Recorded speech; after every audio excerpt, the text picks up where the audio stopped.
بسم اللہ الرحمن الرحیم۔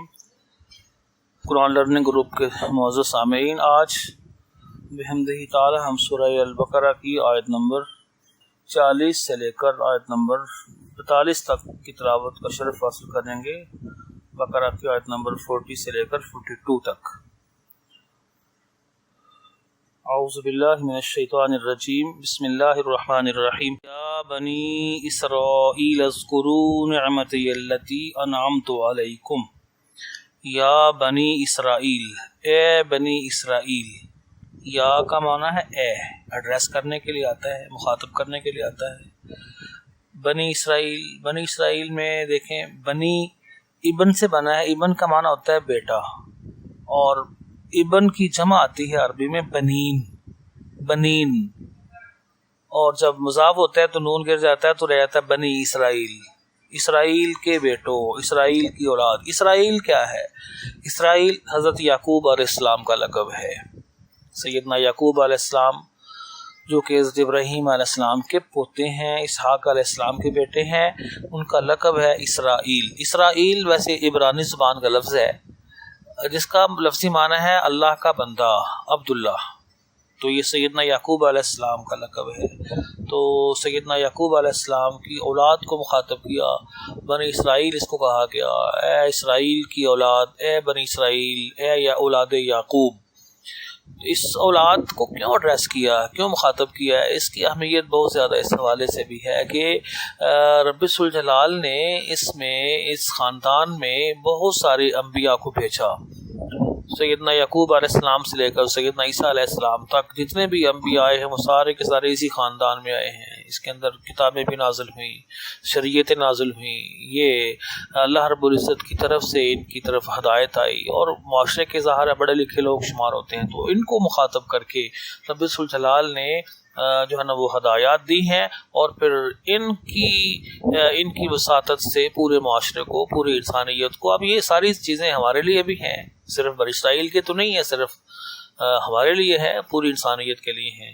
تو بہرحال بنی اسرائیل کو ایڈریس کیا یہاں، اور آگے فرمایا اذکروا نعمتی، اذکروا ذکر سے ہے، فعل امر ہے، اذکروا یاد کرو، ریمائنڈ کرو، ریمائنڈ، اذکروا یاد کرو، نعمتی میری نعمت۔ نعمت کا معنی یا جو ہے ظاہر ہے، میں نے کہا تھا واحد متکلم کی ضمیر ہے، مائی، میری نعمت کو یاد کرو، واحد متکلم کی ضمیر ہے یہ یا۔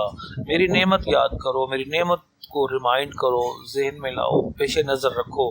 التی انعمت علیکم، التی اس میں موصول ہے جو یا جس کے معنی میں آتا ہے، جو مؤنث کا یہ اس میں موصول کا صیغہ ہے، یہ لوٹ رہا ہے نعمت کی طرف۔ لفظ نعمتن جو ہے یہ نعمت عربی میں مؤنث لفظ ہے، اس لیے التی اس میں موصول مؤنث کا صیغہ آیا ہے۔ جو انعمت میں نے انعام کی، یہ انعمت جو ہے نعمت سے فعل ماضی ہے، پاسٹ ٹینس ہے، اور یہ واحد متکلم کا یہ بھی صیغہ ہے۔ میں نے نعمت کی، میری نعمت کو یاد کرو جو میں نے انعام کی، علیکم تم پر، علا پر، کم تم، یہ بھی اس میں ضمیر ہے، پروناؤن ہے، جمع مذکر حاضر کی۔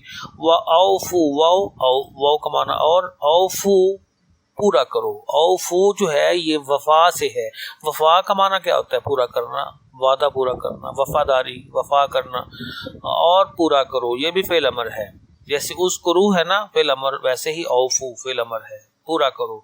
کس چیز کو پورا کرو؟ بے عہدی، میرے عہد کو، میرے ساتھ کیے ہوئے وعدے کو۔ عہد کہتے ہیں وعدے کو۔ بے کا مطلب ساتھ ہے ویسے، عہد کا مطلب عہد، یا کا مطلب میرا، یا اس میں ضمیر ہے واحد متکلم بھی، جیسے نعمتی میں ہے، جیسے نعمتی میں یا واحد متکلم کا صیغہ ہے، ویسے ہی عہدی میں یا جو ہے یہ واحد متکلم کی اس میں ضمیر کی کا صیغہ ہے۔ میرے وعدے کو پورا کرو، میرے وعدے کے ساتھ وفا کرو۔ اگر با کا معنی ساتھ کرنا ہے تو پھر یوں بھی ترجمہ ہو سکتا ہے کہ اللہ تعالیٰ فرما رہے ہیں کہ میرے وعدے کے ساتھ وفا کرو۔ وعدے کے ساتھ وفا کرنا کیا ہوتا ہے؟ وعدہ پورا کرنا، اور میرے وعدے کو پورا کرو۔ تو کیا ہوگا پھر؟ اس کا صلہ کیا ملے گا تمہیں؟ اوف بعہدکم، اوفی میں پورا کروں گا۔ یہ اوف جو ہے نا یہ بھی وفا سے ہی ہے، فعل مضارع ہے، اور یہ واحد متکلم کا صیغہ ہے۔ اللہ تعالیٰ اپنے لیے فرما رہا ہے کہ میں پورا کروں گا، میں وفا کروں گا بعہدکم، بے ساتھ عہد وعدے، عہد کم تمہارے، کم جو ہے وہ اس میں ضمیر ہے جمع مذکر حاضر کی، میں تمہارے ساتھ کیے ہوئے وعدے سے وفا کروں گا، یعنی میں تمہارے ساتھ کیا ہوا وعدہ پورا کروں گا، تم میرے ساتھ کیا ہوا وعدہ پورا کرو، میں تمہارے ساتھ کیا ہوا وعدہ پورا کروں گا۔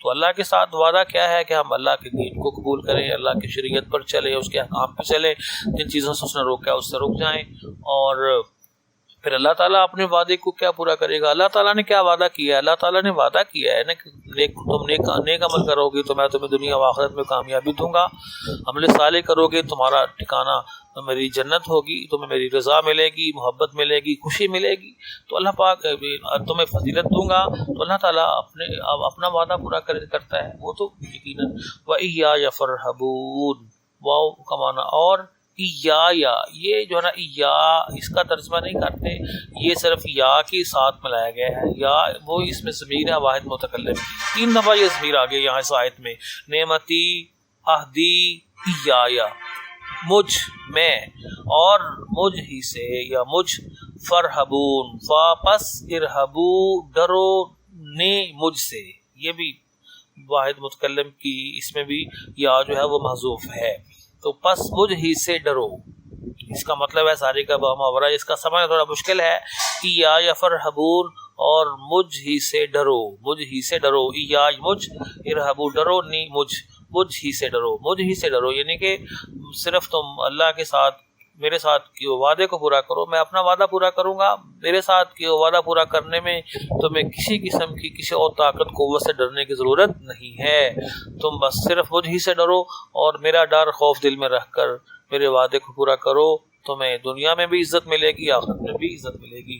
وآمنو اور ایمان لاؤ، یہ آمنو فعل امر ہے ایمان سے، بما انزلتو ساتھ اس کے، ما جو انزلتو میں نے نازل کیا، انزلتو یہ فعل ماضی کا واحد متکلم کا صیغہ ہے، میں نے نازل کیا، میں نے اتارا، اس پر ایمان لاؤ، جو میں نے اتارا ہے اس پر ایمان لاؤ، وہ جو اتارا ہے اس کی حالت، اس کی صفت کیا ہے؟ مصدقاً وہ تصدیق کرنے والا ہے، مصدق کا معنی ہوتا ہے تصدیق کرنے والا، تصدیق کرنے والا ہے، لما معکم، لما ساتھ اس کے جو، یا لیے اس کے جو، لے کا مطلب لیے، ما جو، معامین ساتھ، پاس یا ساتھ، کم تمہارے، جو تمہارے پاس ہے، جو تمہارے پاس ہے نا، اس کی تصدیق کرتے ہوئے، اس کی تصدیق کرتے ہوئے ایمان لاؤ، یا اس کی تصدیق کرنے والا ہے وہ قرآن جو میں نے اتارا ہے۔ ولا تکونوا اول کافر بہ، ولا تکونوا اور نہ ہو جاؤ، لا تکونوا، لا تکونوا فعل نہیں ہے کانا سے، کانا کا معنی کیا؟ ہونا، لا تکونوا نہ ہو جاؤ، اول پہلے، اول پہلے، کافر کافر، پہلے کافر نہ ہو جاؤ، بہی اس کے ساتھ، اس کے با کا مطلب ساتھ ہی، اس کے ساتھ، یعنی کہ جو قرآن میں نے اتارا، جو شریعت میں نے اتاری، جو نبوت محمدی میں نے تمہارے پاس بھیجی ہے، تم پہلے ہی اس کے کافر نہ ہو جاؤ، تم پہلے ہی اس کا انکار کرنے والے نہ ہو جاؤ۔ یہ بنی اسرائیل کو کہا جا رہا ہے، بنی اسرائیل یعنی کہ وہ تو وہ لوگ تھے جن کے پاس پہلے سے ہدایت آ چکی تھی، جن کے پاس کتابیں آئیں، انبیاء آئے، جنہوں نے حضور نبی اکرم صلی اللہ علیہ وسلم سے متعلق انہیں باخبر کیا، بتایا، ان سے وعدے لیے، تو اس لیے انہیں کہا کہ تم پہلے ہی کافر نہ ہو جاؤ، تمہیں تو چاہیے کہ سب سے پہلے تم ایمان لانے والے بنو، تم سب سے پہلے ان کو حضور کو مانو، لیکن تم انکار کر کے تم پہلے ہی کافر ہو رہے ہو، تم بدبختی کی طرف جا رہے ہو۔ اور پھر انہیں فرمایا ولا تشتروا بآیاتی ثمنا قلیلا، لا تشتروا تم نہ بیچو، لا تشتروا بآیاتی میری آیتوں کے ساتھ، یا میری آیتوں کے عوض، ثمنا قلیلا، ثمن کہتے ہیں قیمت کو، قلیل کہتے ہیں تھوڑی کو، اور تم میری آیتوں کے بدلے میں تھوڑی تھوڑی قیمت وصول نہ کرو، تھوڑے تھوڑے مفاد کے خاطر تم میری آیتوں کا غلط معنی نہ بیان کرو، تم میری آیتوں کو نہ چھپاؤ، میرے احکام کو نہ چھپاؤ، لا تشترو نہ خریدو بآیاتی میری آیتوں کے بدلے میں، ثمنا قلیلا تھوڑی تھوڑی قیمت، وإیایا فاتقون اور مجھ ہی سے ڈرو، یہ بھی اس کا بھی معنی وہی ہے تقریباً جو پہلی آیت کے اینڈ والا جملہ ہے نا، ایایا فرحبون، اس کا بھی یہی سٹائل ہے، لیکن صرف وہاں ارہبون رہبان سے لفظ بنا ہے، اور یہاں اتقوا سے اتقو کا استعمال کیا گیا ہے، تو دونوں کا معنی تقریباً سیم ہے، تھوڑا فرق ہوگا وضاحت میں۔ وَإِيَّايَ فَاتَّقُونَ اور مجھ ہی سے ڈرو، ایایا مجھ فاتقون واپس اتقوا ڈرو نی مجھ سے، ولا تلبسوا الحق بالباطل اور لا تلبسوا نہ ملاؤ الحق کا حق کو بالباطل باطل کے ساتھ، لا تلبسوا لباس سے بنائیے، لباس سے فعل نہیں، لباس کا مطلب معنی کیا ہوتا ہے؟ چھپانے کی چیز۔ لباس ہم کیوں پہنتے ہیں؟ جس سے ہم اپنے سر کو جسم کو ڈھانپتے ہیں چھپاتے ہیں، سطر کو ڈھانپتے ہیں چھپاتے ہیں۔ تو لا تلبسوا نہ چھپاؤ الحق کا حق کو بالباطل باطل کے ساتھ، مطلب یہ ہے کہ باطل اور حق جو ہے اس کو واضح رکھو، کلیئر رکھو، حق حق ہے، باطل باطل ہے، ان کو آپس میں گڑبڑ نہ کرو، خلط ملط نہ کرو۔ ہم کیا زندگی میں کیا کرتے ہیں؟ ہم حق کے اندر آمیزش کر دیتے ہیں، باطل کی آمیزش کر دیتے ہیں اور دونوں خلط ملط ہو جاتے ہیں، سمجھ نہیں آتی حق بات کیا ہے باطل کیا ہے۔ اب ایسے گول مول سے انداز میں چلتے ہیں، سارا کچھ معاملات چلاتے ہیں منافقت کا روپ دھارتے ہوئے۔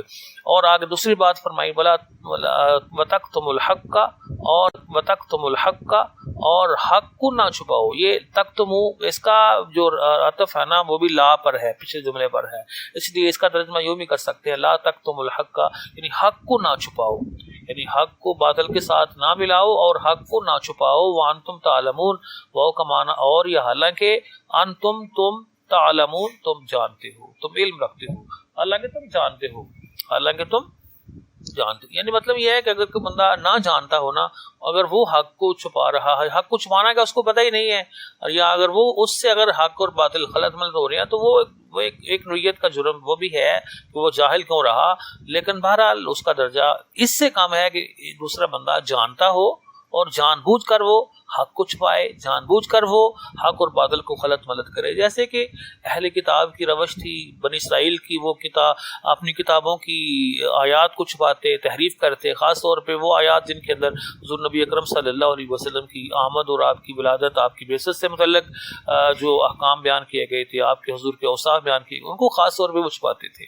تو انہیں کہا جا رہا ہے کہ تم جانتے ہو، جانتے ہوئے تم حق کو مت چھپاؤ، تکتم الحق کا وانتم تعلمون۔ دوسرا یہ ہے کہ لا کے علاوہ ترجمہ کریں تو اس کا یوں بنتا ہے وتکتم الحق کا وانتم تعلمون، اور تم جانتے ہو حق کو چھپاتے ہو، مطلب ان سے پوچھا جا رہا ہے کیوں ایسا کرتے ہو، ایسا مت کرو۔